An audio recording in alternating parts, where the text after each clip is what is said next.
কলকাতায় অবস্থিত এই 100 বছরের পুরনো ভিক্টোরিয়া মেমোরিয়ালে চলো তোমাদের ঘুরে একটু দেখিয়ে নেওয়া যাক। সো হাই এভরিওয়ান, আমি আলপনা। পশ্চিমবঙ্গ দিবস উপলক্ষে আমরা ভিক্টোরিয়া মেমোরিয়াল একটু ঘুরতে গিয়েছিলাম। তো ভিতরে ঢুকে সত্যি বলছি যে পার্কের জায়গাগুলো আছে আমার খুব ভালো লেগেছে।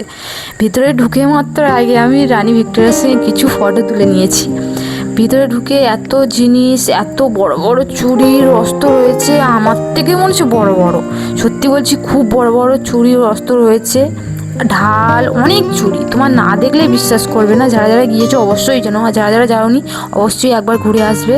আর যে রানী ভিক্টোরিয়ার যে পাথরের মূর্তিটা রয়েছে অনেক বড়, অনেক বড় মূর্তিটা। আর যে চেয়ারটা দেখছো রানী ভিক্টোরিয়া অতিবস্ত। তো আমার যে কথাগুলো সত্যি বলছি আমি একটু নার্ভাস, খুব ভয়ে আছি। কেমন ভয়েস হচ্ছে আমি তো জানি না, একটু ম্যানেজ করে নেবে। এই সবে প্রথম আমি ভয়েস করছি, জানি না কেমন হচ্ছে।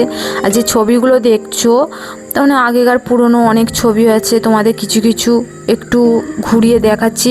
পুরো ভিডিওটা করতে গেলে অনেক বড় ভিডিও হয়ে যাবে, সেই জন্য কিছু কিছু জিনিস তোমাদের দেখাচ্ছি।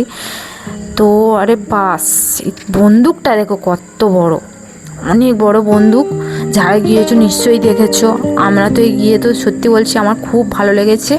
আর আমার ছেলে তো খুব খুশি ওখানে যাওয়ার জন্য, ওই বায়না করছিল, সেই জন্য আমাদের যাওয়া। তো গিয়ে সত্যি বলছি ভিতরে গেলে বুঝতে পারবে।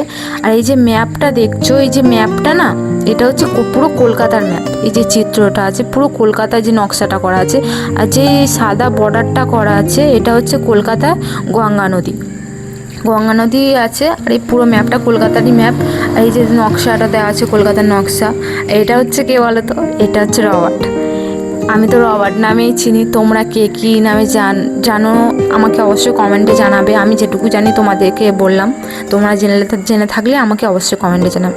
আর এই বন্দুকগুলো দেখো, এক একটা আমার থেকে বড়, সত্যি বলছি অনেক বড়। আর ছুরি দেখো কত বড় বড় ছুরি, কত বড় বন্দুকটা শুধু দেখো।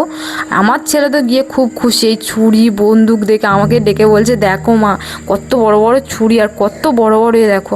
আমি তো বলছি হ্যাঁ, আমার ছেলে তো সত্যি বলছি গিয়ে খুব খুশি হয়েছে ওখানটায়। আর এগুলো কি আমি জানি না, তোমরা জেনে থাকলে অবশ্যই কমেন্টে জানাবে। আর আমার বর দেখো গিয়ে একটু পোস্ট দিয়ে নিল। ভিডিওটা যদি ভালো লেগে থাকে অবশ্যই কমেন্টে জানাবে। তো বাই।